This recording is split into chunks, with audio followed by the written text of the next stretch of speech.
Guhaye ikaze urukurikiye rero Top One TV, nizere ko uri amahoro aho uherereye cyangwa se aho muherereye mwese mukurikiye. Bifurije amahoro ya Nyagasani ukomeze abane nawe. Uyu munsi rero dufite umutumirwa ugiye kuduha amateka y'intambara yagiye anyuramo zigoye, aho benshi babuze ubuzima ariko we Imana yarahamurikiye. Ndafite intambara 1998, afite ubuhamya busa n'ubutoroshe, ariko muri make turashima Imana yakuriye ibihe bigoye, akaba nyine ari muzima abasha kuvuga imbaraga n'ibitangaza Imana yamukoreye.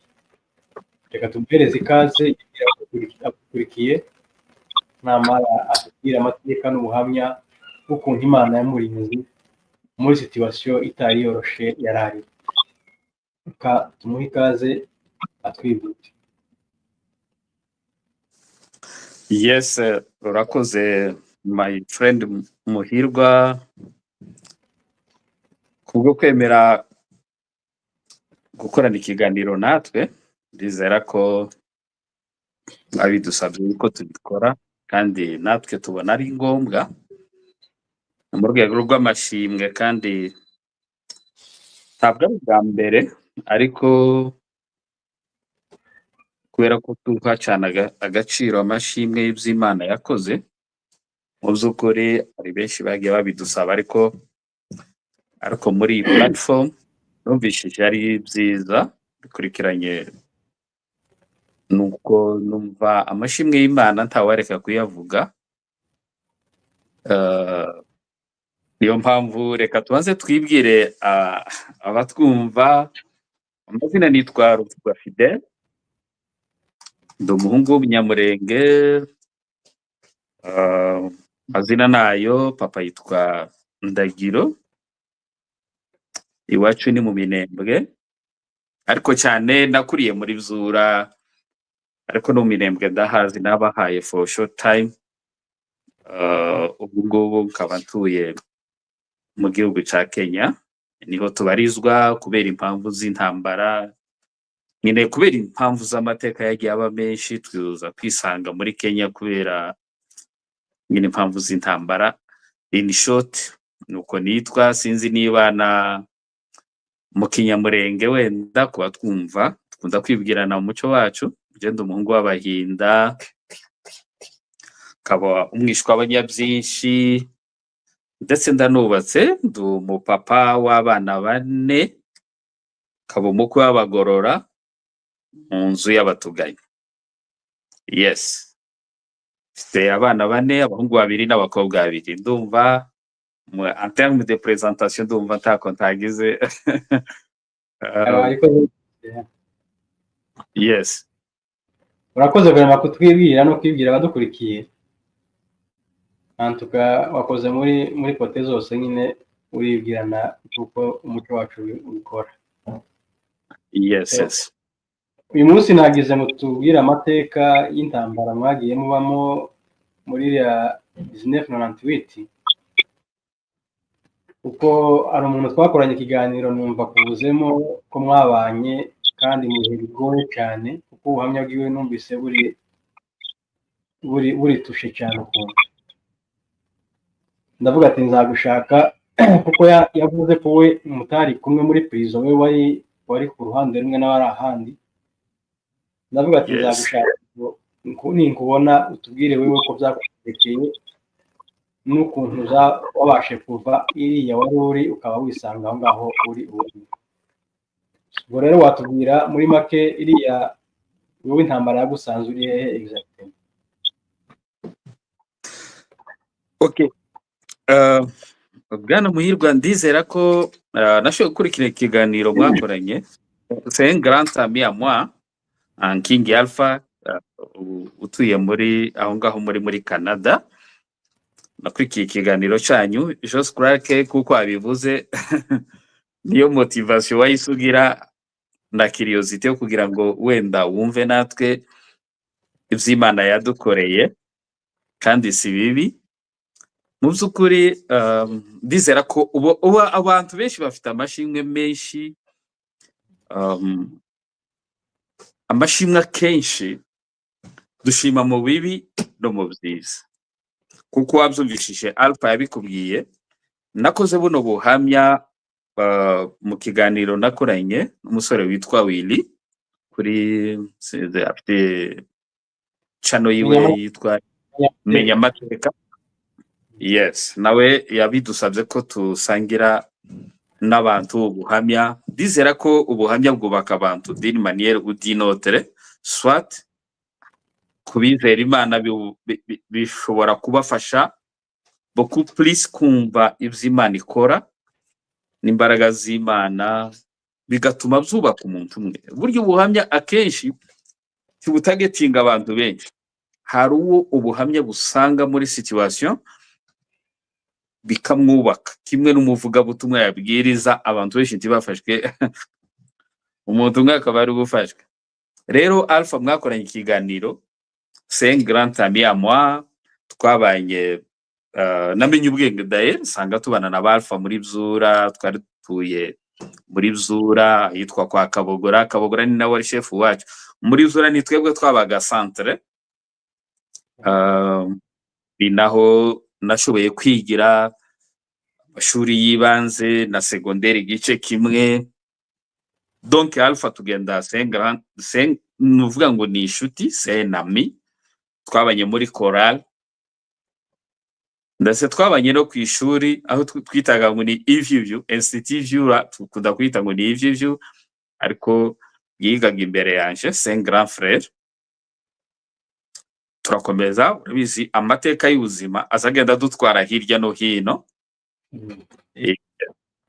Tuza ubwo twabaje gusigana muri Bzura, nongera kumusanga muri Kivu, bari batuye ku Runundu. Ico gihe twarabaririmbye ntingi yari conducteur, kaba visi we muri Bzura. Nongeye kumusanga muri Kivu kongera twisanga kandi ico gihe ababizi ico gihe, donc ntabwo ari abasore bubu nyine. Ico gihe twarabaririmbyi beza, nous étions de bons conducteurs mu makorali. Naririmbaga Irundu muri Selpa, yuko nabaje kuzibuvira ku ishuri ntibyakunda mu maprepara ko nari mbiteganije ngere mu Irundu, nsa n'ugize ikibazo ca za malaria, bituma mfitaniga kuri Madegu. Il y a des collègues partout au monde, ni benshi cyane, j'ai des amis nabo ndabashuje. Ico gihe rero, ico gihe King yari ku Runundu, yuko abiho bari baraje babanje kuba za Kanyangwe, baraza bahita bisanga ku Runundu, nje nkabirundu. Donc twamba dutangira activités z'amakora, dushobora kumenteringa iyo amitié yacu. Turahava aho ngaho, urumva ntabwo ngiye kuja muri story z'Irundu juste kwari kugira ngo nsuri uburyo mwakoranye ikiganiro, umve aho twamenyaniye nawe. C'est un grand ami, urumva from Vyura mu Minembwe. Ariko imagine yazaje iwacu nagishafi iwabo akantwara muri chorale arimo repetition, yazi iwacu de même naje akamutwara muri chorale. Nabaga mu rusengero rwa Selpa, vraiment twarabaririmbyi beza, nubwo gatwadukura ariko twarabaconducteur mu buryo kurepetesha chorale abantu bikaba byiza cyane. Ntabwo murakora mu isubiramo turagenda dukuraho bayegute ko turakura. Rero tuza kandi kwitanga mu gihugu cy'u Rwanda. Mu gihugu cy'u Rwanda turahabaye, tuza kandi kongera kugaruka mu gihugu cyacu muri Congo. Ikindi yari atuye Lubumbashi, bileta Lubumbashi, moi j'étais à Kinshasa. Bon, aza kunsanga Kinshasa avuga ati Fidel, twari tugira vocation, ije sinari nigira, ariko ni nkaho Imana yaciye muri King aravuga ati aza kwiga Kinshasa. Ico gihe Imana yari yarampaye akazi nkora kuri aeroport, de même aussi yakoraga kuri aeroport à Lubumbashi. Aza kunsanga Kinshasa arambwira ati Fidel, rero tugomba gukorera Imana, tuje kuri theology. My friend, ico gihe sinari mu mwuka, nari umupagani, sinari mu mwuka wo kuja kwiga theology, ariko burya Imana izi koresha abantu iyanspira King arambwira ngo tuje kwiga. Ariko nanje akibivuga mpita mzakira, numva icyo kintu kinjemo, kubera ko nje papa ni pasteur, nari umwana wakuriye mu ikanisa vraiment, nakuze mu muryango w'abakristu, numva kinjemo n'umwuka wo. Ariko Imana yari yarampaye nyine akazi nakoraga, mbaza kumubwira ati my friend, kugira ngo bite akazi ije ku ishuri, ndabwira atari ko tubije, ndagenda ndabisaba, nsaba icyo twita mise en disponibilité, baranemerera njya ku ishuri, twita tujya kwiga theology.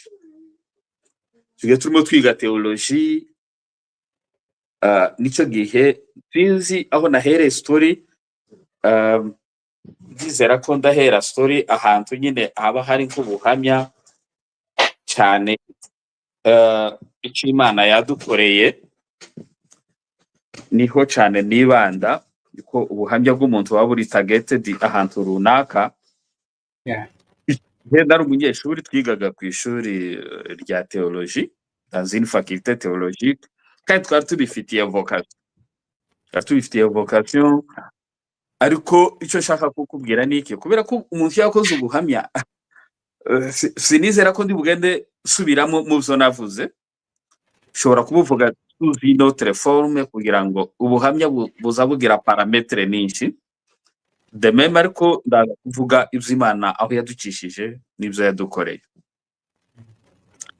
Rero icyo gihe turi ku ishuri, urumva twari Kinshasa, turi Abanyamurenge kandi twese turabizi, nubwo iyo histoire y'Ikinyamurenge tuza dusa nkaho turi ba demandeur de nationalité kandi atari ibyo mu mategeko.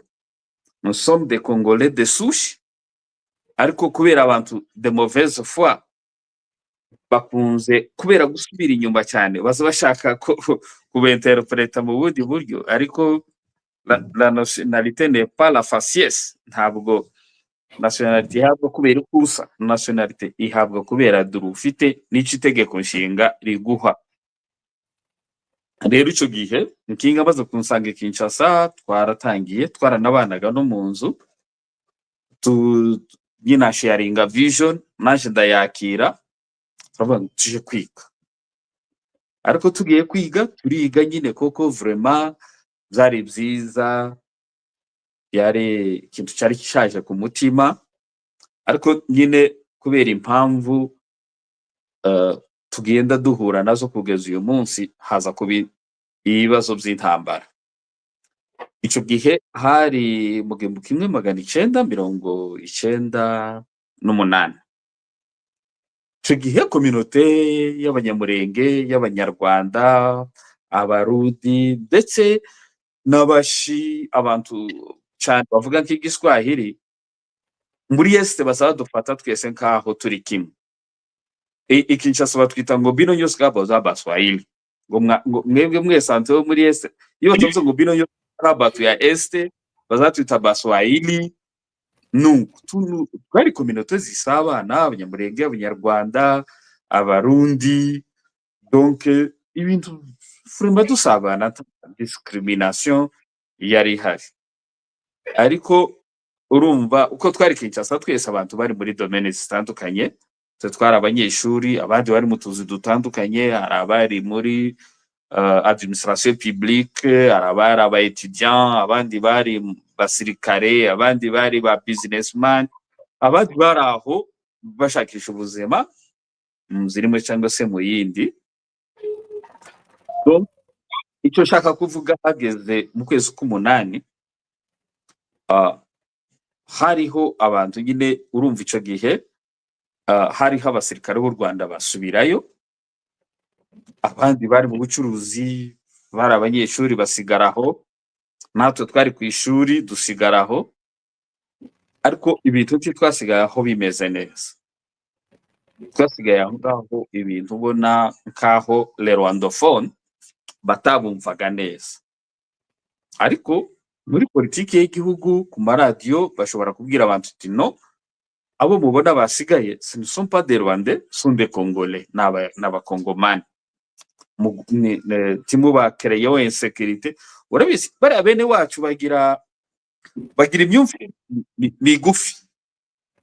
migufi ariko ishingiye kuri guverinance yabo. Ntabwo abayobozi babo babigishije good governance. Ntabwo babigishije ko abakongomani urebye superficie ya Congo, le Congo touche au moins ku bihugu icenda. Ntabwo kugeza n'ubu nyine rero politiciens barumva iyo interaction iba hagati kwijiranamwo kw'imiryango, tuvuge nko muri Kinshasa le Bakongo, de l'autre côté ushobora gusanga le Bakongo hano Kinshasa, waja muri Zambia, waja mu Rwanda, waja mu Burundi, waja nk'aba muri Sudan, toujours il y a des communautés zigenda zishiranamo. Niyo mpamvu uzasanga abahema babita abahema muri Kongo, muri Uganda bakabita abahima. Aho abaruba usanga muri Katanga, de l'autre côté muri Zambia bafite ukundi nabo babita, ariko ni ibintu bigenda bisa. Ariko ibo ntibarava kuri urwo rwego ngo bavuge ngo no bintu zo kwishiranamo. Utekereze ko igihugu cya Congo gifite aujourd'hui bafite miliyoni 100, bakivuga ngo nationalité ngo Congolais de souche. Ni gute miliyoni 100 itagomba kuba yarasabanye n'isi yose? Nabo ubwabo les grands politiciens bashatse abanyamahanga, ariko kugeza uyu munsi miliyoni 100 wumve ngo baracyagendera ngo kuri Congolais de souche, baracyagendera ku kintu twita morphologie. Les Kasaye basa n'abanyarwanda, abahema n'abantu bafite d'origine zisa n'iz'abatutsi, kandi tukagira isoni zo kubivuga. Ariko kuba hari abakongomani benda gusa n'abanyarwanda, tukigira n'isoni zo kubivuga ngo turi abatutsi. Upano nous sommes des Tutsis, nous sommes fiers de yo kubiba, si icyaha n'Imana yabihisemo, ariko ntibitwambura les droits d'être les Congolais. Nibyo twazize. Icyo gihe hamaze kuba nyine izo conflit, haza kuvukamo intambara, ariko cyane zatangiye ari uko abanyarwanda bataje. Bamaze gutaha hahise havumbuka intambara iteye ubwoba. Ariko icyo maradiyo yavuze, iyo leta yababwiye ngo aba ni abakongomani, ni nayo leta yababwiye ngo abangaba mu bice. Ko byatangiye kuri discours zaba Herodian Ndombasi, atangira kutwita ngo ce sont les vermines qu'il faut éradiquer. Kandi c'est ministre yari secrétaire d'état wa ndumva yari secrétaire, yari cabinet, yari directeur de cabinet wa président. Imagine directeur de cabinet wa président havuyeho itangazo rivuga ngo aba ni abakongomani. Quelques jours après atwise les vermines qu'il faut éradiquer. Iyo ni contradiction udashobora kumva. Ok, simvuga ko tous les Congolais barezona comme Herodia, il y a des Congolais de bonne foi barahari, ariko icyo gihe le gouvernement en place tiyatubaniye neza. Icyo gihe intambara ziraba, zimaze kuba turafungwa. Wenda biragoye kuhita nsubiramo ibyo navuze, ariko ndagenda mbisubiramo kubera ko n'ubuhamya umuntu abusubiramo mu buryo butandukanye. Icyo gihe le 2 août intambara yahise iyekata muri est, uko twari dufite abantu bari bavuye muri est batubwira ati no, tire attention, ibintu byahindutse, ufite uko abigenza. Jewe ndibuka ari abantu abanyamurenge benshi bene wacu bari bagiye, bamwe bajanye na Gomel yari kampuni y'abahungu shukura b'Imasisi, bagakuru bagato, ije twari duturanye ya Gombi, bari tuye Gombe, bari inshuti zanjye twari duturanye. barafite company, hari abantu benshi batashe, benshi barataha, ariko icyo gihe abanyapolitiki bamwe baratangiye kugenda, ariko abantu bose ntibazagira insekirite zingana.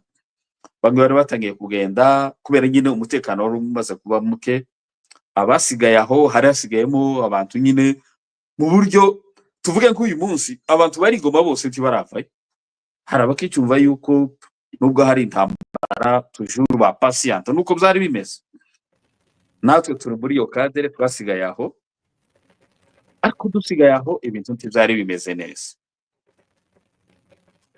Le 2 août intambara iraba, abasirikare bararwana, bangomba ko bapaswa baja muri ya za Ngoma Lutendele, za iyo ngiyo uja za Matadi kugeza za Ngora. Ndizera ko amateka menshi mwagiye muyamenya.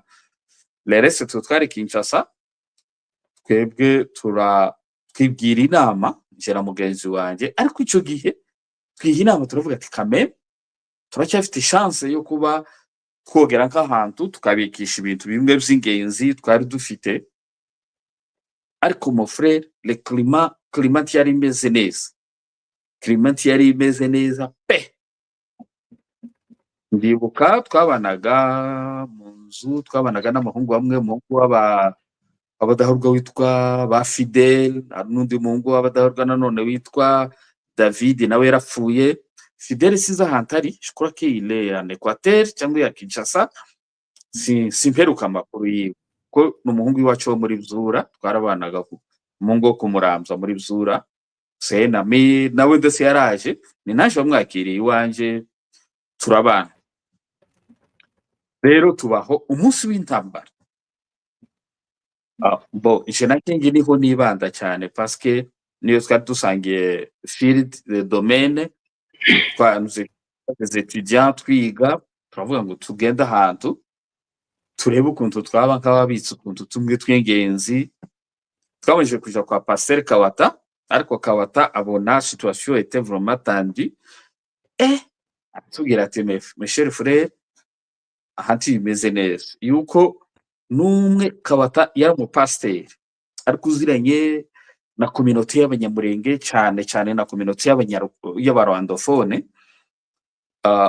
Kawata ndizera ko icyo gihe yakodeshaga inzu ya Mutambo uriya mugabo w'Abasama, ko iyo nzu yari izwi, kandi nawe Kawata yari azwi nk'inshuti y'abanyamurenge.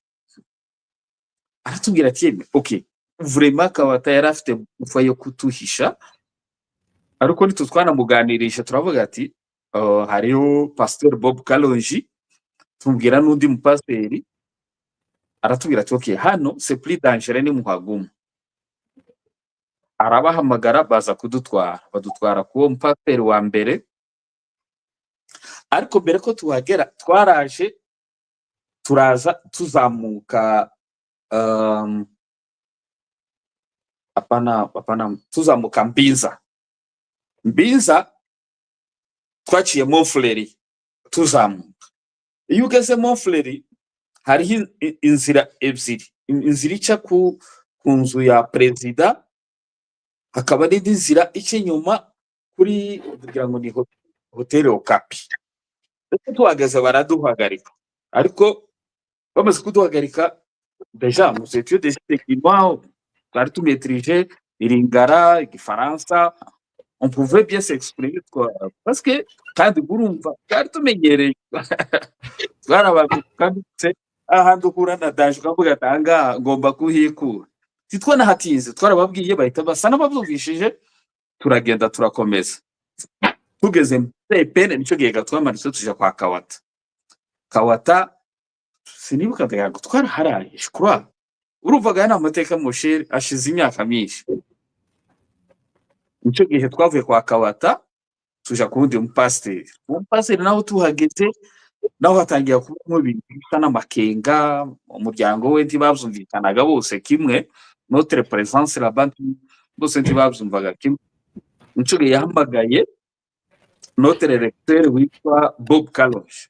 Bob Kalonji c'est Kafaye, c'est un ingénieur yabaga za Lubumbashi. Cyagiye abakase bagize ibibazo, iwe urumva yakoraga muri Shekami ngo abivemo ntiyasubira ku Mai ahita akomereza aja South Africa yiga theology yagarutse Kinshasa ari umupasiteri ubwo twigaga ku ishuri rye ni nawe wari rector wacu niwe noneho umupasiteri adutwara kwa Bob Kalonji turahabaye aho ngaho donc navuga yuko c'est le chemin de calvaire ni inzira nubwo mpamvu ivuga muri langage yoroshe ariko ubyumve k'uyu munsi umunyarwanda bafatira ingoma kuri igoma kuri uyu munsi comment on peut les traiter uko wabona les tensions zimeze goma uko dizera ko uyu munsi dukoze ikiganiro nawe tekereza uyu munsi si on arrive à arracher un rwandophone comment on peut les traiter tekereza uyu munsi kuri goma qui peut être capable de guhisha rwandophone donc uyu munsi c'est un exemple vivant wumve ino tension ihari à Kinshasa c'était le pire nono byibuze na Goma baravuga c'est à quelques mètres c'est à quelques kilomètres ariko noneho uhere utekereze bino bintu kubiraba uri Kinshasa c'est le Kinshasa qui est attaqué tekereza uburyo bakumaltreta tekereza ninde muntu wakwakira my friend cyari byoroshye ko turabivuga muri langage nakwita simple ariko ntibyari byoroshye ariko ndizera ko muri atmosphere ya none muhirwa wowe ubunyine waguterera hari igomo bunyine wakwemera tekereza ubunyine uburyo bufata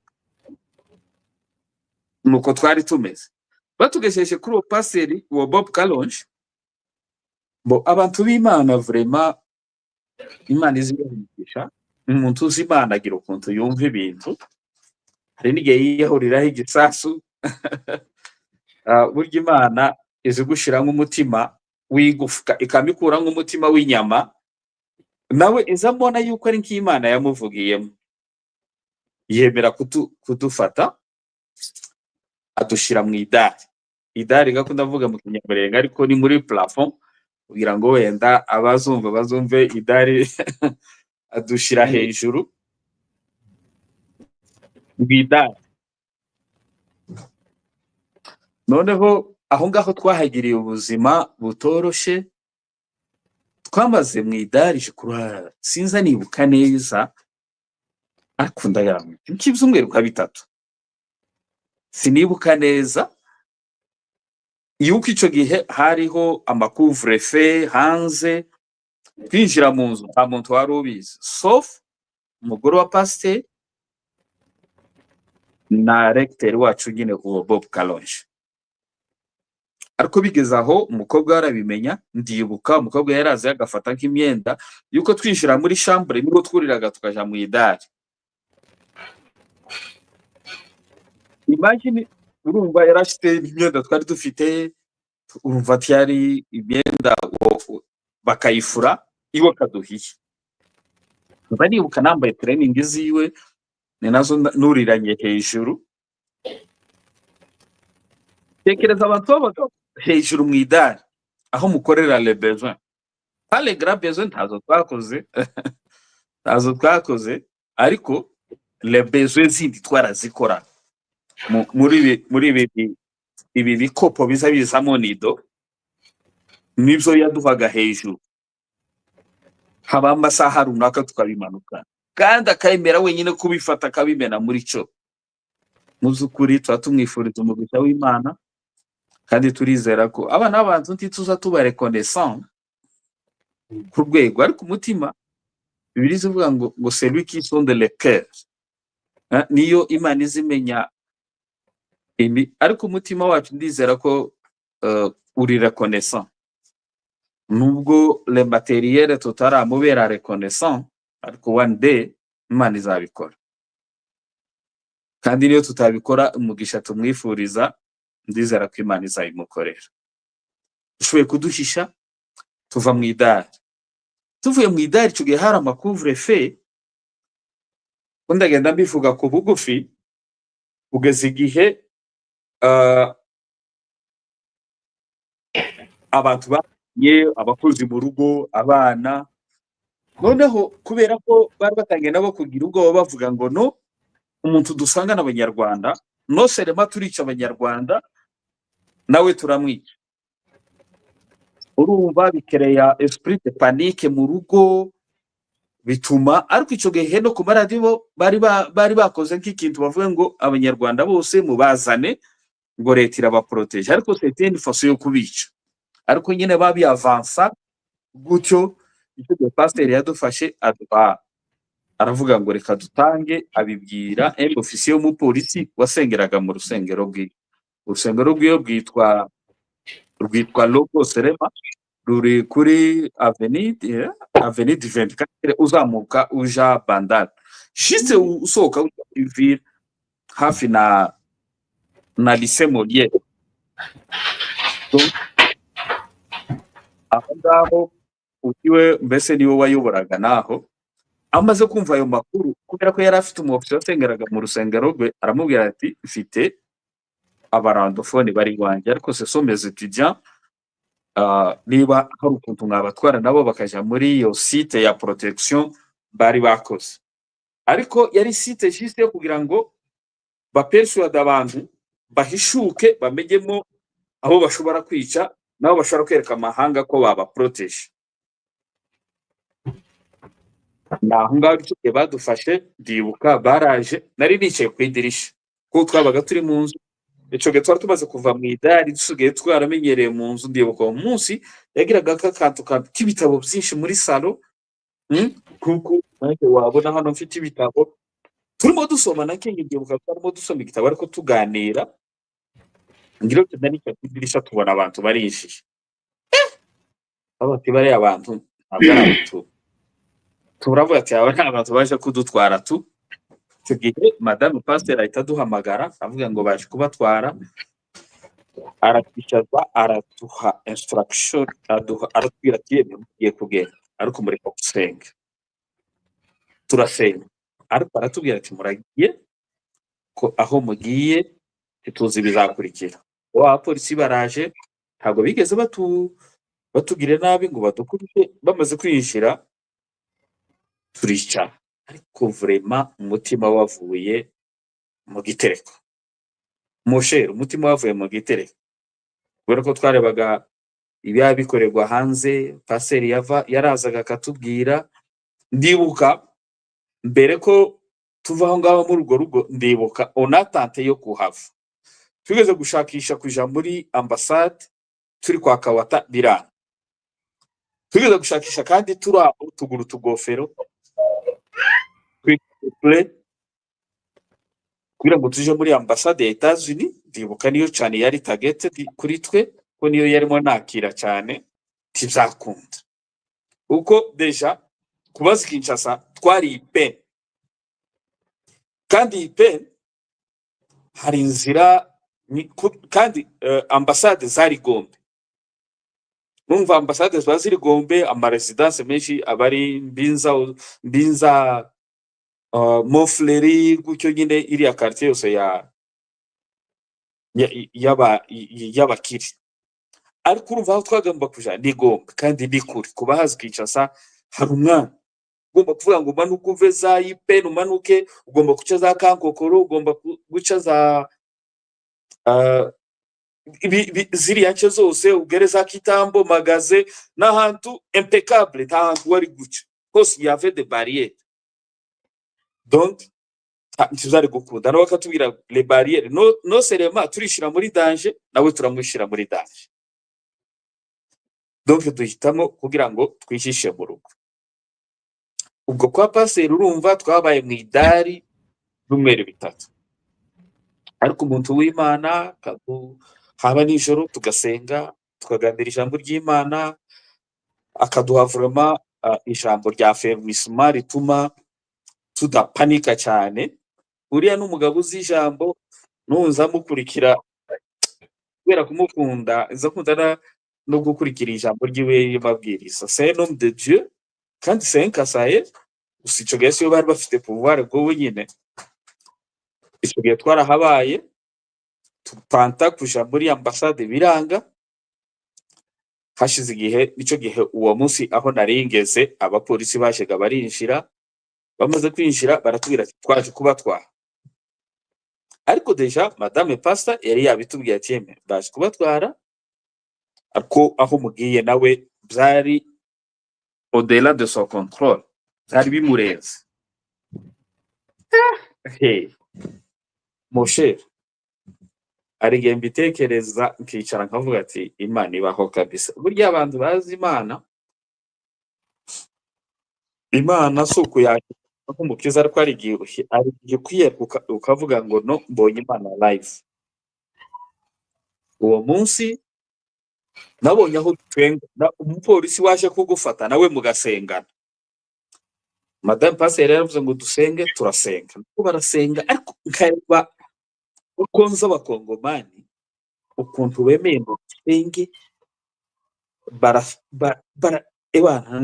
nafunze amaso ariko nkagaragaza kureba akajisho mbona nabo ko barasenga ngo dusohoke badushira muri badushira inyuma kandi tibakomeza inzira imanuka yarimo amabariyeri menshi bahita baducisha mu nzira icaza ipene ruguru duzaseruka za limete yuko iyo badutwaye n'iza limete muri police station tugezeyo uwo mupolisi adutwara muri ofisi yuko twarashitse nzani ukaje kuri king bamutwaye muri ofisi ariko twese ndumva ariko byagenze twarashitse mbere ko duha undi mu officer yarashita undi mu officer aratwakira tubaza ibibazo bikeya arongera araduhamagara muri ofisi aradusengera sinzi kuri no sinibara umuntu wari wasengerwa n'umupolisi umupolisi waje kugufata nzibuka yari umurietna aradupfukamisha aravuga ati ngiye kubasengera aradusengera je ndavuga tanga hari ukuntu iyo wagaze muri situation difficile ubusigara gusa umutima wawe wabaye connected n'Imana tuzi sindarimo tekereza ibindi nukuvuga numvaga gusa umuntu gusura umuvuga Imana numvaga gusa ari we gusa umuntu yokomeza kubana nawe aradupfukamisha yasenze isengesho rigufi ariko bisobanutse arangije kudusengera aradusezera aratubwira ati mes amis aho mugiye beyond my power ntabwo ubushobozi bwanjye ntabwize gute burangiriye ndibuka twagiye mu modoka ya polisi twagiye muri voiture ariko tuza twaje muri double cabine izi za Toyota double cabine bagenda muri voiture tugera urumva je maîtrise bien ville ya Kinshasa bamadutwara neza muri siège ya polisi inyuma ya RTNC urumva ni muri ya quartier irimo RTNC inyuma hariho parlement nako ga quartier kaba karimo domaine public cyane amabiro ya leta radio nationale parlement urumva kandi hegereye jise hari closed na centre ville batutwaraga muri police nationale kuri siège ngo tuhagere hari mugoroba ndibuka abapolisi kwa kudi bamo bapangira nk'akazi twatuzanye araza bahita twinjiza muri kasho twije muri kasho ubwo ga hari utuntu twinshi tarimo mvuga twije muri kasho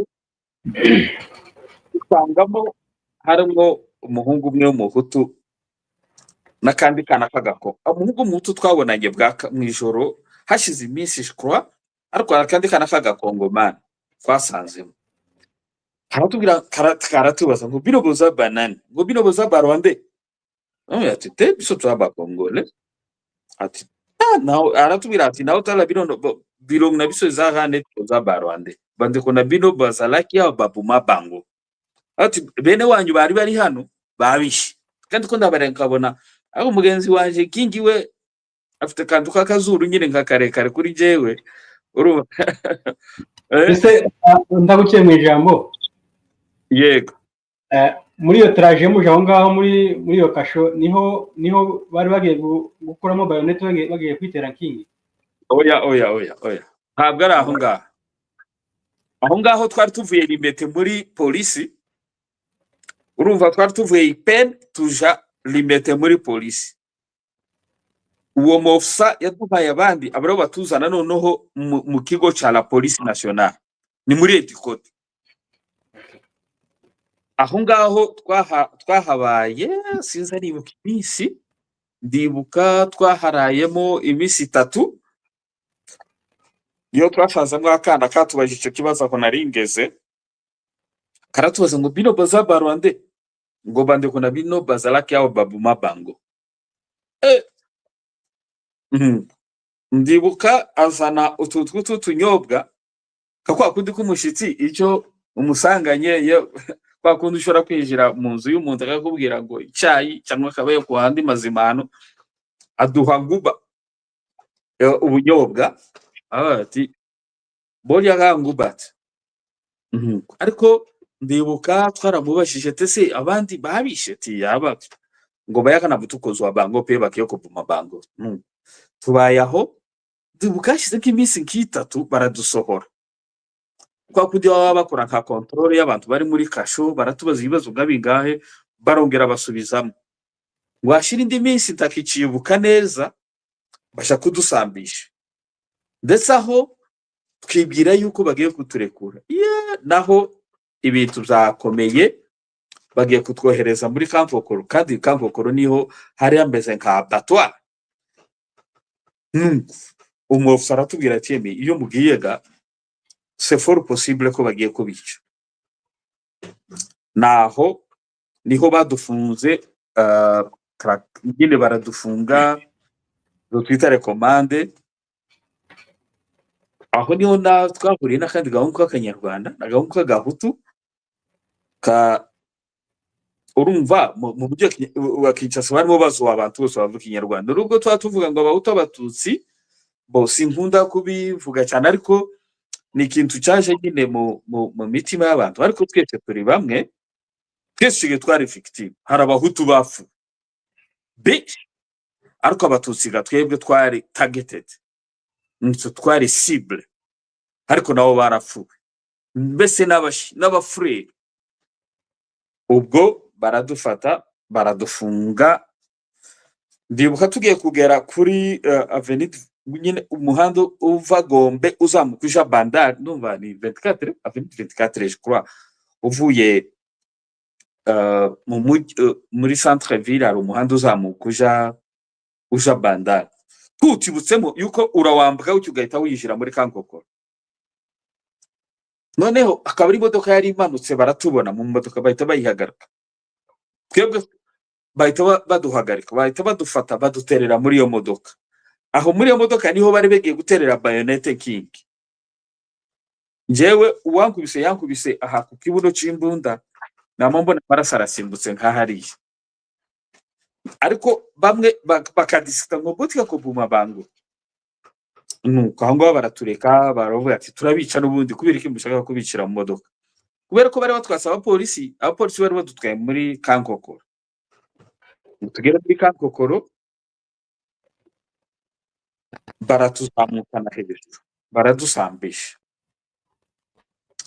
Kwa kundi Abakongomani uzaga gukora kwita mu tuguma bino rero bo kufa za bitutsi byabo nawe urabizi. Ariko umutima kera wari usa n'uwamenyereye, ahubwo uvuga ngo turimo tuvuga ati nanone iyo bakora ibyabo nanone byabaye barangije. Ndibuka turi hejuru turimo tumanuka, duhura n'umuyobozi w'icyo kigo nyine cya Kankokoro. Aravuga ngo abo ba Rwande mu bagarure dusubirayo ngo tugere hejuru. Ndibuka yazanye umugati wa pain français ariko uciyemo, ariko ni nk'umuntu yavuze ngo mubazanire umugati azana na coca. Nza ndibuka neza yuko no kutuvugisha yabonaga turi abantu batagifite, batari muri etat d'âme nziza. Arukuntu umuntu w'umuyobozi yaje arimo kuganiriza atari urukundo wenda cyane, yabanjije kudushira muri mood ituma byibuze dusufle aganire n'abantu bashobora no kuganira muri mood y'abantu yuko twari ya bati inzara twakubiswe bari kwadutibira mu modoka kakurya ko bazatibura imifuka y'ibishimbo. Ndizera ko niba waraga Alpha, ndizera ko n'ubu agira shoke y'umugongo, naje nagize shoke yo mu gituza no mu ivi, n'ubu ndacyabigira. Ni amashoke yagiye angaruka mu buzima, ariko sinamenye nkingi niba ariyo shoke yagize, bo naba wenda simbizi, ariko hari shoke twagiye tugiraho ubwo uwo mugabo aradutambisha kwa kundi tumanuye atwishije mu kandi gakasho. Ako gakasho dusanga nk'umugabo bari groupe y'abantu bari bavuye Kisangani. Ico gihe GRCD yari yatangiye kurwana. Uwo mugabo bamufunze nzariba kandi maze kwibagirwa izina ryiwe, ariko yari umugabo muremure. Buri abantu b'Ikisangani nabo bagira des origines zo muri za Sudan. Umugabo mwiza muremure, umutima mwiza, wumva filozofi ya kimuntu, uvuga ati no barimo bamurega nawe ngo watumye Kisangani batombe. Tubanaho muri kasho twahabaye ibyumweru 3 niba ntibeshe. Undi munsi baraza kudusohora, baravuga ngo abantu bose bafunzwe kubera morphology. Nta cyaha twari dufite, twari abanyeshuri. Abantu bari bafunzwe juste bari bafunzwe kubera ko bitwa gusa ngo muri abatutsi cyangwa se n'abanyarwanda. Mon cher frère, iyo habaye ibibazo tibaza batorangura umunyarwanda, tibaza batorangura umunyamasisi, tibaza batorangura umunyamurenge, tibaza ifo kuba gusa bagufite ikintu bagukesemo ko ushobora kubura umututsi. Turakohoka ngo dusohoke tuja gusamba. Kuryo twadusamba, turasambye, tumaze gusamba njyewe banterera mu yindi kasho. Yari nk'abandi bagabo bari batuye za Kinshasa, abacuruzi, businessman, les fonctionnaires de l'État, les étudiants. Urumva nanje nari muri cadre y'aba étudiants basukumiyaga mu ngo. Uwacu nk'ingingwa ze bisa n'ibimubanye birebire, bamushize mu yindi kasho. Yari nk'ibindi bihungu bimwe by'ibihutu byinshi bafashe bakeka nyine nabyo bamushizemo aho. Ariko ndizera ko aho ngaho tibyari bimoreye neza. Ndizera ko yabikubwiye aho nagiye. Imagine ko aho nagiye nasanze umuhungu w'abagorora. Twamaze ukwezi kurenga tutaza tuvugana. Nafuye kwinjira yamabwira ngo turuhumvuga. Hari ibintu byinshi mu buhamya abantu batazavuga, ariko reka mbivuge ko n'ubuhamya Nahimana iba yaradukije. Imagine aho twaryamaga naho twakoreraga amabezo, abantu 10 mukabana n'amabezo yanyu. Sinzi ko ariko icyo kintu uri muracyumva. Hariho gusa akantu k'akaryango, amabezo, kandi buri amabezo niyo mpamvu gazabyara n'umuriro. Wagaze winjira ukumva umwotsi uragukubise. Nibuka bagaze baza nko gushaka gutwara nk'abantu kamanibwe nkishiramo indani gahagarara mu mabezo. Amabezo agahagarara ko haruguru y'agatsinsino gatoya, ugacokera.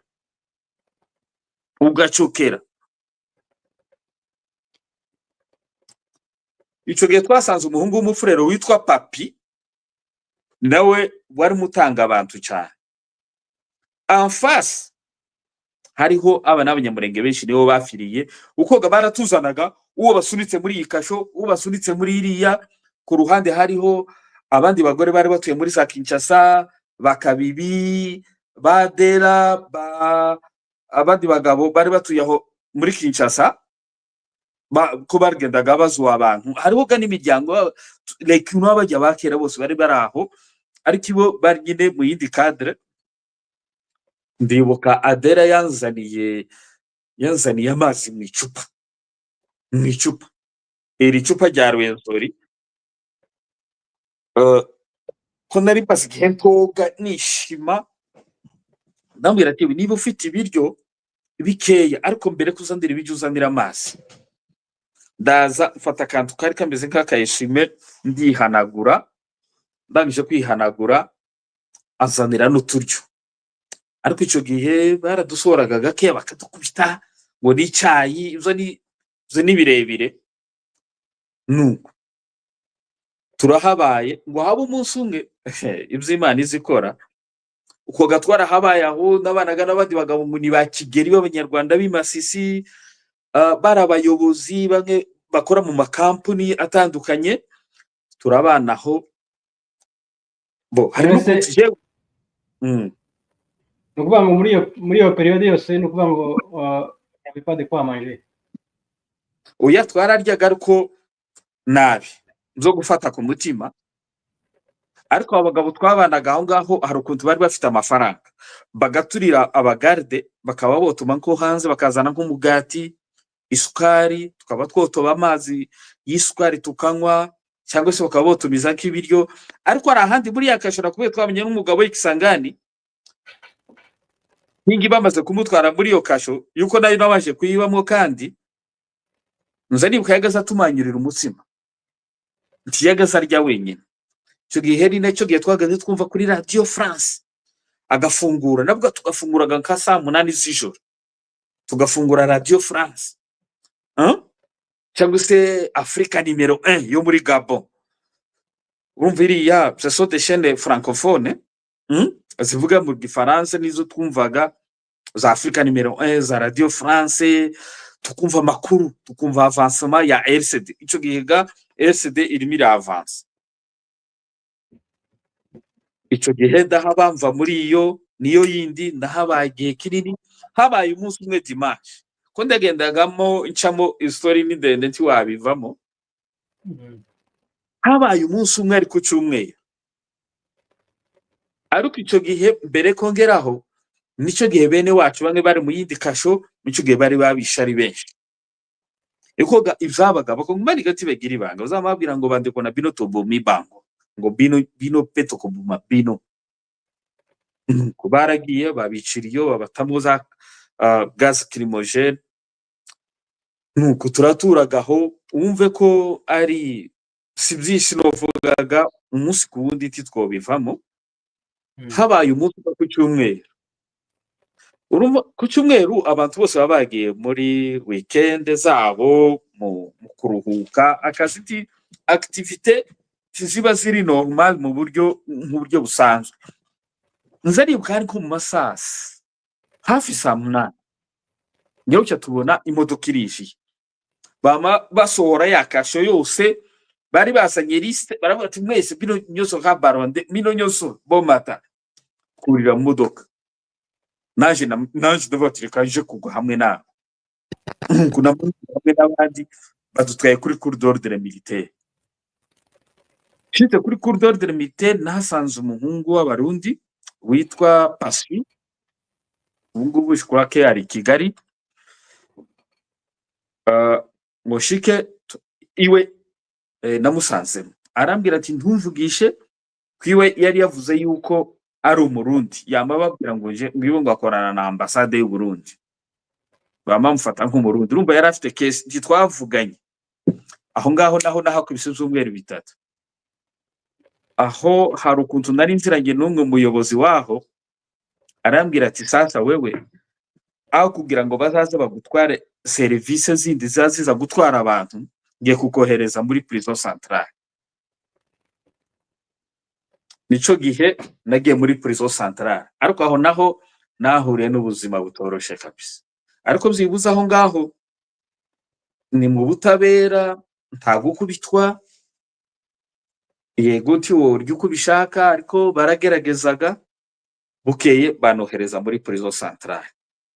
Uwo muhungu w'Abarundi yagiye ukwe, nanje batwara ukwanje, naho Kingiga nawe namutaye iyo twongeye guhura muri prison centrale ya Makara. Tugeze kuri prison centrale ya Makara, nje babanje kuntwara muri pavillon 2. Pavillon 2 uza winjira n'amavi amave atagongana n'igituza. Ni kasho ya prison. Sinzi ko urimo urabyumva ariko ni kasho ya prison. Barahantwara ndaharara. Ngira ucya Imana baza kuntwara mu gitondo. Ngira ucya bantwara kuri pavillon 10. Yeze pavillon 10 bona abantu baryama ku bikarto nuko bansukumiragamo aho ngaho. Ndahabaye mu buzima ntakubwiye. Bageza duha ibiryo muri aka gakopo ka sauce tomate k'ibishimbo n'ak'umuceri. My friend, twabayeho mu buryo twamenyaga umuntu uri bupfe ku wa mbere, uri bupfe ku wa kabiri, uri bupfe ku wa gatatu, mu buryo wajaga nko kuja kuri toilette ugafata urukuta ukazenguruka kugira ngo yinjire muri toilette utahita uhaguruka kubera ama vertige. Icyo gihe narinjiye namaze ibyumweru 2 nza ndira mu gitebo. Igitebo urakibona cya kindi cy'imyanda, kwa kundi abantu barya bagasiga bakamena. Narinjiye aba ariyo sahani bampaye. Naririye mu gitebo hafi ibyumweru 2. Igitebo namaze iminsi 2 nagase ndira muri toilette. Utwo turyo bampaye bakambwira ngo uje muri toilette kubirirayo. Hako ngo bigeraho ndamenyera, baramenyera pe baranentegra muri aho ngaho turabana, tutangira gusenga. Pasteri haza nk'umugabo w'umupaseri arababwira ati ariko uyu nguyu niwe wazanye intambara zo muri Kongo. Wewe akababwira ati wewe wafungiye ibyaha byawe by'ubujura, wewe wafungiye ibyaha byawe, uyu niwe watumye ufunga. Nyine abantu bose gabujya sibabi nko baranantegra. Uwo bahaye ibiryo akangenera umunsi umwe, undi akangenera undi munsi, nuko kugeza igihe Croix Rouge yatangiye kuza. Hari Croix Rouge yaje, abagabo bitwa ba Paulo, hari undi mugabo w'umushinwa ukoraga muri Red Cross, baraza baradusura, baradufotora, bareba ukuntu tumeze. My friend, ibintu byari byoroshe kugeza igihe urusengero rwa Katolike rwatangiye kudusura. Mu by'ukuri abantu benshi bazabibwira ngo kwitwa umuprotesta ngo cyangwa kwitwa ngo ninde ngo nizo dabwo. Imana njyewe sigere imipaka y'idini. Eglise Katolike yaradutunze mu buryo twabonye abaprotesta nabo baraje ariko katari kenshi. Ariko imagine Eglise Katolike yari yarihaye buri cyumweru kudusura, bakazana ibirinda by'amasombe, mu buryo bagwaga isombe ukaribika ukavuga ngo nzazana ijya duke tukagaga. Bakubwira ngo Eglise Katolike itaraza izaribuka, nibuza wibuka abagabo bitwa ba Masasu ni byinshi ntakubwiye. Uziko ba Masasu ni ndaga bapfu.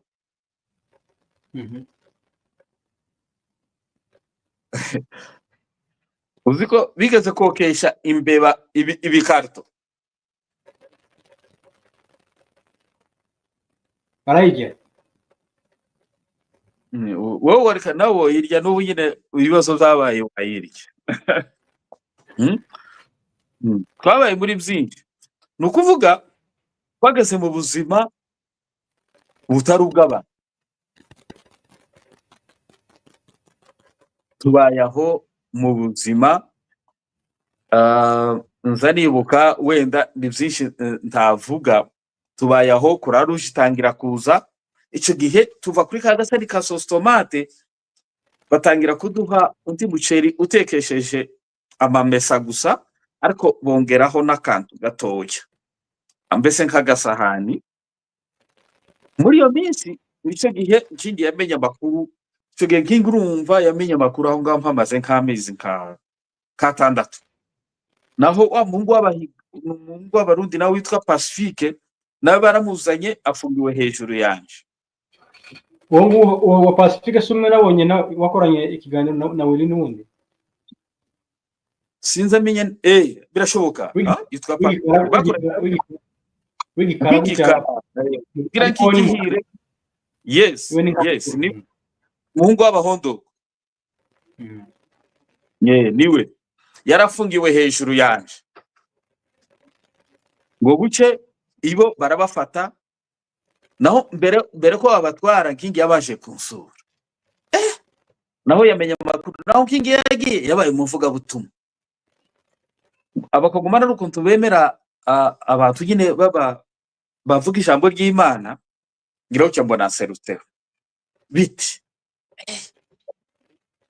yaragiye asadira umuceri kabisa ndarya ndahaga ndavuga ati ko tubonanye n'uyu wacu ibya byose asajya ngemurira kubwire my friend nibyo naherutse. Naho uwo Pacifique bahita babasohora na King babatwara ahitwa Sitema mu Mobutu n'ahantu bahurizaga. Icyo gizomva abagerumbashi bagiye abagerumbashi abari za Rumbashi abari za Bujimayi za Kolwezi za Likasi bose babategereza aho ngaho Sitema mu Mobutu. Harimo n'inshuti yanjye umuhungu w'inshuti yanjye cyane c'est un grand ami aba muri Etats-Unis witwa Etienne nawe bari babarimo. Ariko yiwe yagiye icyo gihe yaje kugenda twaranabanye Kampala na hano ndetse Nairobi gatoya ubu asigaye atuye muri Amerika. Ariko icyo gihe abanyarumbashi bagiye njyewe sigara muri prison hongeye kusangamo undi mugabo ngo ni Jean mugabo w'umunyarwanda umukwe wa Rubibi w'Abadinzi ubu asigaye atuye muri Canada. Umugabo wa Nyajuru basanze n'undi mugabo w'Abanyafurika yitwa Ndera ko n'impani bagirwa izina rye basanzemo bansigamo bo bahita bagenda. Hari ukuntu nyine umuntu ugenda nyine ugakomeza kugira, hari ukuntu bari baramfashe nawe urabyumva. Mbayaho muri prison centrale za kubanamo n'undi muhungu ni Mathieu n'umuhungu Yesenkinwa yarabikinshasa ariko nabona umuhungu y'Ibukavu n'abatuye muri Etats-Unis ubu nyine. Mbayaho ngaho n'undi muhungu ni Germain ubu ngubu batuye mu Bubiligi. Twarabanye bose barabatwara sigara ndetse n'undi mugabo ni Papa Nde yari umupapa yaravuye Bushimayi se kundi bagirwa izina ryo yaje no gufata za Gisenyi. Faustin yitwa Papa Faustin n'abandi ngo ni ba Mastaki. Ni benshi sinakwibuka abantu bose. Tugiye basigamo nzanibuka nigeze gusigaramo abantu bose barabaribera mu Karumu nari ndimo sigaramo njyenyine. Sigaramo n'undi mutipe bari bamusenge baramubwira ngo azava muri prison. None abantu bose baragenda dusigaranamo nawe. Yari afite akantu vote yamagaca aragaca Imana nziza yumva ngo baramubesha. Ariko naje kubona Imana izayo kwa kundi arangije guca Nouveau Testament amaze kuyica neza asigarana agapapuro kamwe n'ukuntu bagaze bishizamo akamogi. Abakongomani sinzi impamvu bakunda kwiyahuza ibimogi. Noneho kujya afashe aravuga ngo agiye gusubira ku rumogi. Kwa kundi agiye kuzinga kumva ku muryango baramuhamagaye. Ndamubwira ati baraguhamagaye sigaramo njyenyine. Ndavuga ati ahangaha Imana irahari sigaramo njyenyine. Ariko mu yindi shambure harimo n'abandi ngabangahe. Prison se nyuma y'ibisi ibiri yari yongeye kandi kuzura. Nuko mbayaho pavio 10 ndahavuye, bantwaye pavio 4 ndahavuye, bantwara pavio 7 ndahaba, bantwara pavio 3 ndahaba. Ngeze muri pavio 3 apana pavio 3 pavio 4 nakoze amafungo y'imisi 3 ko twarasengaga biri seri. Nigo bwa mbere mu buzima bwanjye namaze imisi 3 hanywa aricyo iyo bita mbese ishene sec 3 jours. Umunsi wa gatatu warageze, nabanaga n'umwana w'umukongomani yitwaga niwe bagaza bagemurira kampa ku biryo, yitwaga ngo ni Milawo, n'umwana w'umukongo wabo ni za matati. Yageze niwe wagaze umwira ngo rero ngo ngulu yeliye mwana naye, iyo ibiryo bitaje akambwira ati Fidele rero ngulu yeliye mwana naye, mvuga ngo inguru yari umwana wa uyu munsi ni dash kabisa, abafite nk'imisibi. Uwo munsi naramusezeye kandi bantransfeye bankuye muri yo pavio bantwara muri pavio 3. Pavio 3 yarimo abantu bameze nk'abayobozi. Aho muri pavio 3 nico gihe bantwaye narangije imisi 3 y'amafungo bantwara muri pavio 3. Nico gihe nasuwe n'umukobwa wo muri Croix Rouge witwa ngo ni Pamela, umukobwa wo mu Busuwisi ariko w'umuzungu wakoreraga CIC. Nico gihe nabonye urwandiko rwa mbere rwari ruvuye Bukavu rw'umugabo w'abasama wafuye, kugiye kwibagirwa izina ryiwe, yakoraga muri Croix Rouge Bukavu, yitwa nde kuri undi muhungu w'incuti yanjye ngo nisenga yaba muri Amerika, yitwa nde ngiye kwibagirwa, sorry. Ico gihe nabonye urwandiko rwa mbere, ariko nanone aho kandi nico gihe Kabila yapfuye. Kabila lefe aho ngaho twari tutagiye ko guhindura ubuzima, bakatuzanira ibinyamakuru tukarya. Aho nico umuhungu witwa Mathieu, yuko hari undi muhungu nawe twabanye nawe Masisi yitwa Germain Shema, nawe ubu yaragiye atuye mu Bubiligi, bari bamaze kugera. Ari ukuntu yabagiye basigarana bo ntago nabivamo byose, urabyumva.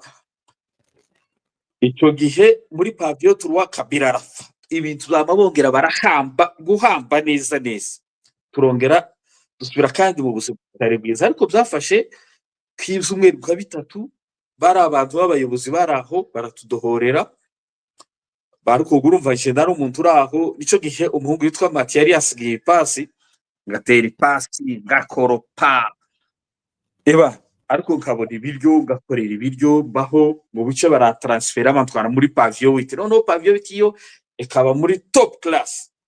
Ico gihe ntangira kuzaza kora amakeke, directeur wa prison arankunda arambwira ati we ngwino nguha akazi.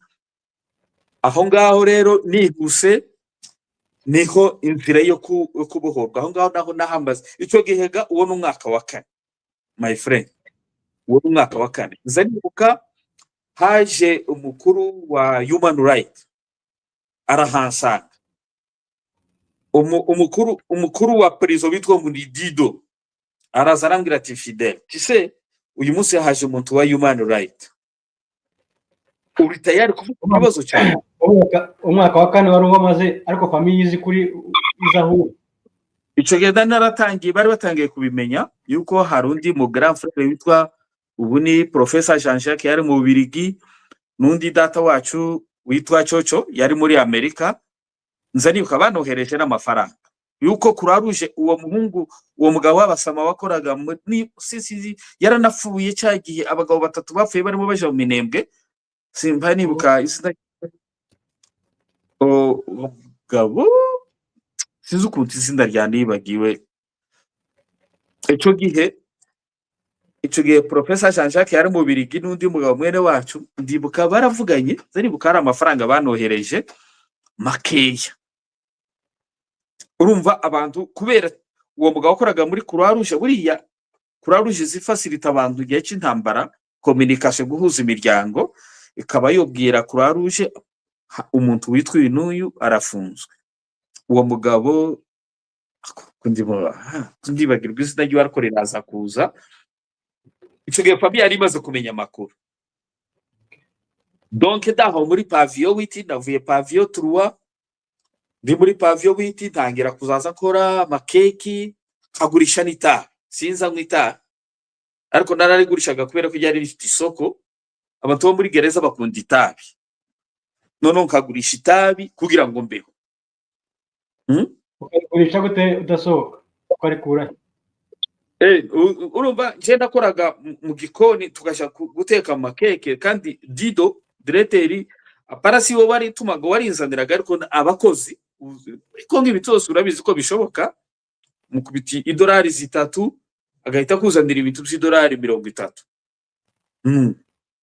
ugacuruzaho kabaho muri gereza ni leta habamwo commerce yose twageze dukina n'umupira urumva umwaka wa kane nari maze kumenyera nashi nari maze kuba umuntu nari nkuriye groupe de prière ya pavillon directeur nakoraga mu gikoni ngakora amakeke donc arukuntu nyine nari maze kumenyera ubuzima bwo muri prison nuko habaye rimwe haza commissaire général wa droit de l'homme au niveau ya Nations Unies buriya Nations Unies nyine igira amabranche hariho organe ishinzwe droit de l'homme au niveau ya Nations Unies habanje kuza uwitwa Roberto Gareton haza kuza undi mumama uwo mumama niwe nabwiye directeur wa prison arambwira ati Fidel donc iyi ni opportunité ugomba kuvuga ibibazo byawe ariko aho muri prison twara amaguru hari bamwe bari bafashwe nk'abahutu abandi bari bafashwe nk'abatutsi ariko twese traitement yari imwe gusa nuko nyine nako kantu muri Kongo n'ububona baza bashaka ko kwiyegereza abantu bamwe bakanga kwiyegereza abandi ariko nabo barapfuye ico gihe directeur avuga ngo ni wowe udefenda cause y'abatutsi nari twuma n'undi muhungu w'abagorora ariko yakaba muri iyo prison ngo ni John akaba undi muhungu w'Imasisi wo muri famille n'aba Rwigamba barinda uriya wa Yelka noneho directeur arambwira ati Fidel ni wowe uri bu present nda present uwo mugore ndetse yabayeho na president wa Norvège ariko ico yari yaravuye ku president akuriye iyo organe ya droit de l'homme au niveau des Nations Unies ndaza mon cher frère ndameneka ari kugira ngo none nasaza uzi kurega leta ari gufunza ndavuga ibibazo kuva mfunzwe ndababwira ati no simfunzwe kubera ko ndi umwanzi w'igihugu mfunzwe kubera ko ndi umunyamurenge mbabwira ukuntu wacu ari muri Zura aho navukiye aho nigiye impamvu dufunzwe hano uko yaraherekejwe na delegation nini cyane wumve nawe umuntu w'umuyobozi wa niveau ya Nations Unies Imana imuzanye muri prison cyo gihe hari amaze kuba amacrime menshi bashaka kumenya abantu bagiye basigana sinihaye kukubwira bapfuye ni benshi sinobivamo ngo amare kugenda ashize nk'icyumweru kimwe yohereza delegation iyo delegation yarimo delegation ya human right mbese abantu ba droit de l'homme ariko ni national harimo ministère ya justice harimo ANR harimo abantu nabo gaba demiap harimo abantu ba justice binkiko bagaforoma meza hari bakakubaza ngo se urinde ukivuga noneho bazana indi groupe yarimo igroupe y'abandi bahungu nyine b'abanyarwanda ariko ibo bari bariyise ngo n'abahutu natwe turavuga ngo turabatutsi ibo barababaza tese muri tayari kuja mu Rwanda ibo baranga noneho bagenzi baje umwe mugorora n'uwo muhungu w'Imasisi ndabwira ati timutinye twemere tuvuge ngo turashaka kujyayo ariko tugatinya yuko boshobora kudutwara ibuluo ni prison ibirumbashi buriya ama prison yose tagira security zingana ariko gufungirwa Kinshasa byibuze ni muri gouvernement central haba hariho access y'ama organe menshi ya leta ashobora kumenya n'amakuru ico gihe ukagenda ugasinya ahantu hose ico gihe rero ico gihe turi batatu turemera baradutandukanye na bagenzi bacu turahabaye hashize nk'ibindi by'umweru bwa bitatu tugize gutya tubona baraje mbona umuzungu ariko bari basanzwe badusura noneho mbona araje arimo aradupima ariko nari maze kumenyera tumenyereye prison naramenyereye nzaje kuvuga ubutumwa nzaje gukina umupira nza gukora amakeke ngurisha itabi ariko kumva iyo ni confusion niwe muntu ugurisha itabi niwe muntu muri prison my friend si ibintu, hari ibintu Imana iza yemera nyine ukabikora bigakunda kandi bikagutunga. Nuko hashize igihe runaka 3 semaines uwo muntu wa droit de l'homme havuye nsigaye nagize gutya mbona abantu bo muri Croix Rouge baraza.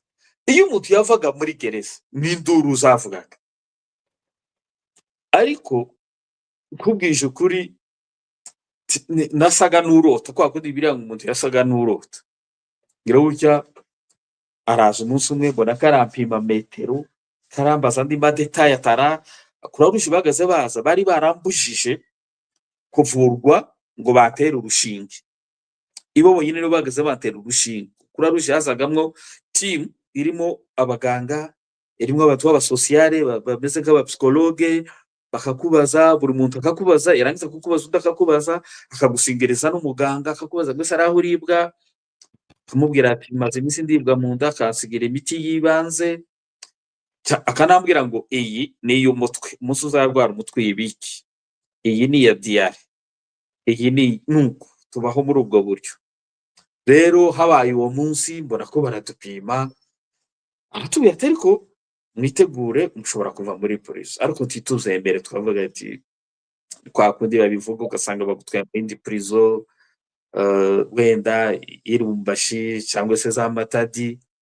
Nuko habaye umunsi umwe ngira gutya numva prison yose kirambiriza libere. Ngira gutya mbona abantu ko barishira muri kasho nyine ahantu umuntu uza uryama, ko twaryamaga ahantu turi nk'abantu nka 10.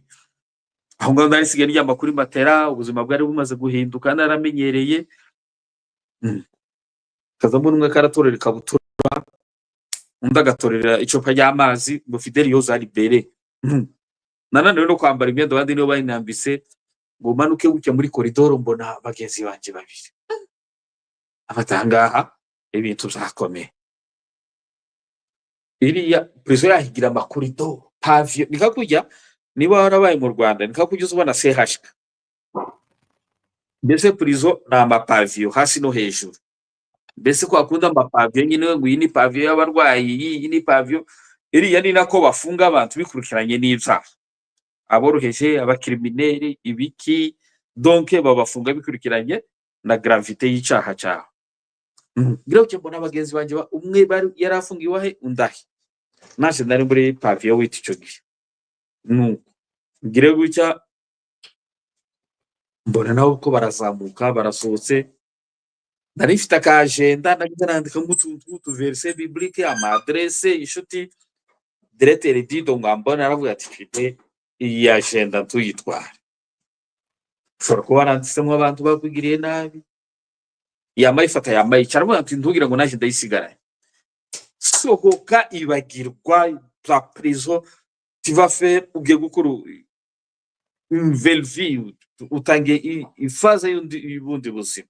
Oublier magambo ya prison bosana. Musohoke mbona abazungu babiri, mbona abazungu bari basanzwe badusara ko mbona bandi ntazi, baratubwira bakaza badukora mu toki ngo félicitations, oh Dieu merci, byamagambo nyine ya consolation.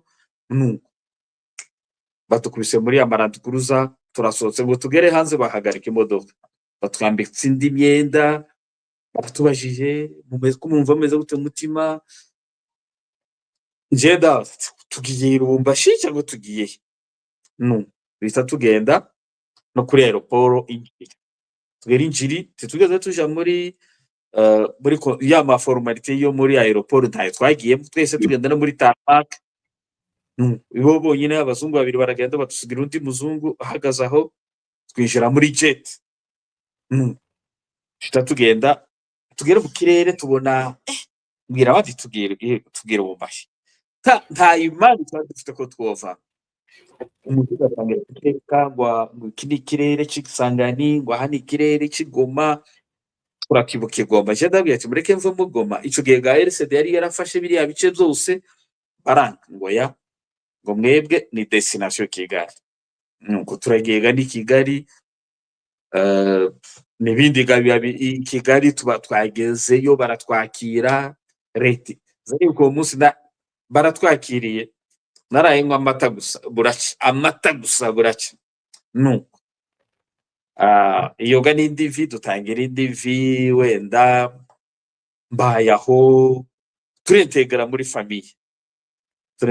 famiye ico gihe twagiye no ku mashuri turiga kugeza uyu munsi Imana iracyaturinze nubwo ibibazo bigihari ubwo ni ubuhamya bw'umuntu nubwo tuba tubuvuga isi ikiri mu mwijima ariko still Bibiliya ivuga ngo mu bihe bibi ni vyiza tuba dushima Imana.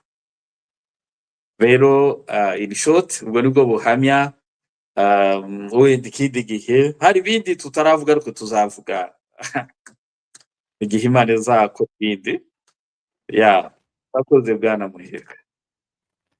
En tout cas merci beaucoup murakoze kubwo buhamya muduhaye kuko wabivuga ntabwo wavuga ubuhamya bw'imyaka 4 mu isaha imwe ntibizakunda ariko ikiba kiri necessaire cyane ni ukurekonesa nyine ko izo watuyemo byose wabonye ubwoko bw'Imana.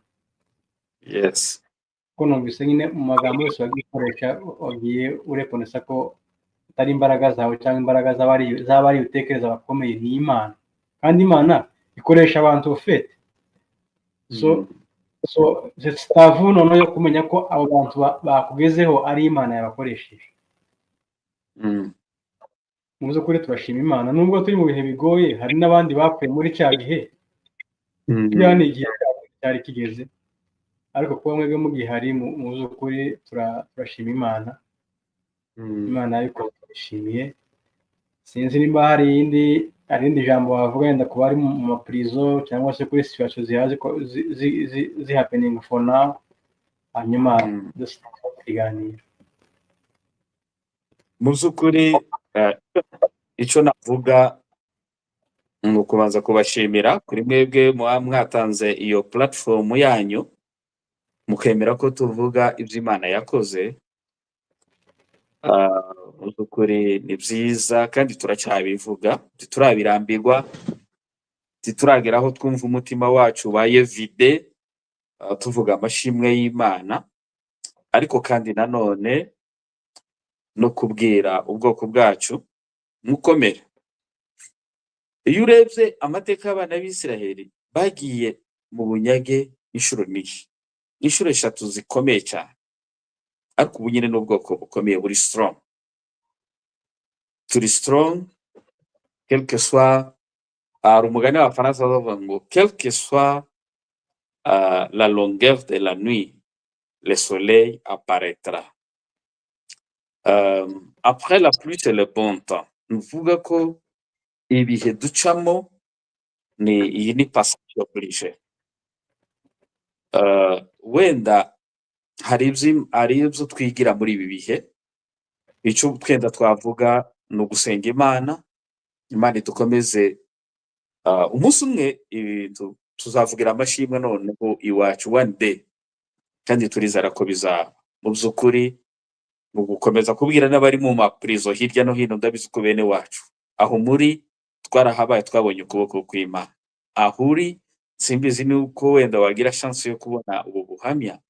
Nabaye muri prison Makala, nabaye muri kasho ya Kankokolo, nabaye muri kasho ya Limete, nabaye muri kasho ya muri Edikota ya la polisi, nabaye muri kasho zitandukanye. J'ai vu la main de Dieu.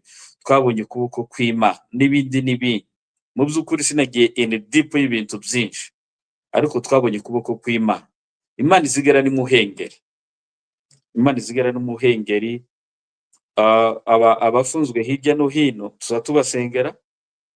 Njyewe niyo mpasenga zavuga ngo uko wankuye muri prison n'abagenzi bacu twagaza aho twitwa le moribond tuba abantu batakira abantu twahandi igufwa riba ryarafashanye n'inyama ako twabayeho. Nibura umuvandimwe uri ahantu ufunzwe usikate tama. Imana irahari. Imana iza yibuka umuntu. Bibiliya ivuga ngo maudit soit l'homme qui se confie à un homme. Burya umwana w'umuntu azagira neza none ejo akagira nabi ariko no kubwira bene wacu dushire hamwe no kumenya kudefinisa n'umwanzi wacu ninde Ah, nabyo ni ikintu gikenewe, tukamenya uburyo dusenga. Urugero, abana b'Isiraheli, iyo mpaye nsoma, abana b'Isiraheli bitwaye neza mu gihe c'intambara. Tuke twitware neza, dusengere bene wacu bafunzwe, dusengere ku mugozi umwe.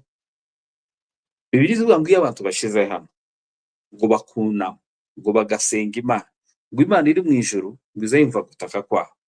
Imana ntizikunda gukorera muri division, ariko ndizera Imana abantu Imana ntizikorera ku marangamutima, kuko twese Bibiliya ivuga ngo celui qui sonde les reins et le cœur de l'homme, ngo niyo izimenya mu ndiba z'umutima.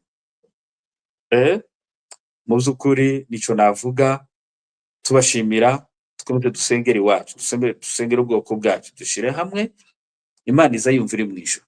Imana izayumva cause juste. Nubwo wajijisha ukavuga ibindi kuri televiziyo, ukaba Imana si umunyapolitike. Wowe umunyapolitike, wohengamuka, ariko Imana izireba urengana n'indi, uvugisha ukuri n'indi. Iyo usenga Imana, iziba zikareba mu mutima. Niyo mpamvu mu by'ukuri ubwoko bwacu hari utuntu twinshi dutoya Imana ntizi tuja. Imana iyo birivuga ngo c'est un Dieu juste. Uzi ko urukiko ruza rugaragaza kuba juste, ugendera ku article, ku ngingo z'imanza, ku biki, ariko Imana giyo sawa. Imana iri au-delà de la justice humaine, justice de Dieu izireba mu mutima. Niko abanyamurenge dukeneye, irakiza. Titugira ubwoba, ntidutinye. Bibiliya ivuga ngo, yabwiye Yoshua ngo ugende. Imana iyo gutubizi kubwira ngo nzabana nawe, Imana iri kumwe natwe. Imana yabwiye Abanyesiraheli irababwira ngo nzabana namwe, ariko Imana iteye ubwoba, irababwira ngo nzabana namwe, ariko baca muri desert imyaka 40 barasufrira, ariko barakeye babona igihugu. Bwarakeye, n'ubu c'est un peuple vivant, ariko n'ubu baracyafite ibibazo. Turi ubwoko butazabura kugira ibibazo, ariko tugomba kuinterpreta uburyo twitwara mu bibazo. C'est ça l'essentiel. Abana b'Isiraheli bagaragaje kwitwara nabi, ariko Imana yari yarabwiye ngo nzabana nawe. Mes chers frères, vous êtes dans la prison, aho uri hose, l'endroit vous êtes, umenye ko Imana izabana nawe. Rero nico twavuga, kandi murakoze. Turifuza yuko abatwumvise n'abazatwumva n'ejo, tukomeze dusengera iwacu, Imana izatwibuka. Murakoze. Murakoze kurema, turabashimiye kandi Imana ibahe umugisha kuri aya magambo meza murangirijeho. Imana ntabwo uriya mu rukiko bazavamo, ntabwo bazakora ngo ukuri ngo hakora ibimenyetso, kandi niyo gutanga n'ibimenyetso biri force, ugasanga uwari mukuri aratsinzwe. So ariko Imana niyo niyizi ukuri, niyizi ibiri mu mutima, ifuko ko abantu basenga gusa, ibindi bizikora. Muzo kuri turabashimiye vuma, Imana ibaho umugisha. Reka dusoze ikiganiro, tuzakomeza tubera en contact, kandi tunabashimira cyane rwose kumwemeye gutanga uyu mwanya wanyu kugira ngo mubashe nyine gusharinga ibitekerezo n'ibyo Imana yagiye ibakorera. Muzo kuri turabirekomeza. Murakoze cyane, murakoze, kandi Imana ibane namwe. Murakoze rero abari badukurikiye, dusoze ikiganiro dushimira umutumirwa wabashe gutanga umwanya wiwe, akatubwira amakuru, akatubwira n'ijambo ry'Imana. Muzo kuri turamushimiye kandi Imana imuhe umugisha. Nawe ushobora kuba uri mu bibazo byinshi bitandukanye, wumva kuremererewe, ntawe wagera, Imana yarakwibagiwe, oya, menya ko Imana ishobora gukura umuntu hasi ikamujana hejuru, kuvana hasi ikakwicazanya n'ibikomangoma. Uyizere, uyisenge, Imana yonyine ishobora byose. Ibibazo duhaza cyangwa nyine nk'ubwoko bwacu turabizi biratwemerereye, ariko Imana yonyine ni Dieu puissant, iri tout puissant, ishobora byose. Tuyizere, tuyisenge. N'abari mu makuzo abangaba nabavuyemo, ariko tumenye ko hari n'abandi bakiri mu bunyine, mubasengere kugira ngo Imana yongere kandi ibigaragarize. Murakoze, Imana ibahe umugisha, turabakunda. Amen.